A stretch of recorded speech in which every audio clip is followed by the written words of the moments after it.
We know how to make statements in the present tense in French, but let's look at how we make commands in French. How we say things like, do this, or walk the dog. It's actually very simple.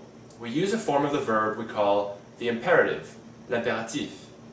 And this form is almost the same as the present. So let's take a look at how it works.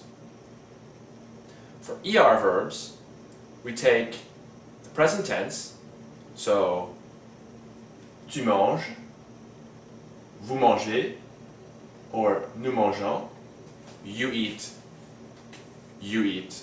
or we eat, and we pretty much use those same forms without the pronoun, without the subject, as the imperative. The only difference is that for the tu form, we drop the s at the end. So we get mange, without an s, manger, and mangeons. Now these mean eat, to someone who's single and informal, eat, to someone who's either formal or to a group of people, and let's eat. And you may notice there's only 3 forms of the verb we have for l'impératif, whereas before we had forms for I, for him, and for them, which we've dropped here. That's because you can't really say a command for I, or for him, or for them. You can only make a command to the person you're talking to, or to the group you're with, which leaves tu, vous, and nous. The one exception to this rule, where we drop the s at the end of the tu form for ER verbs, is if it's followed by the pronoun I or by the pronoun en. But we'll look at that later.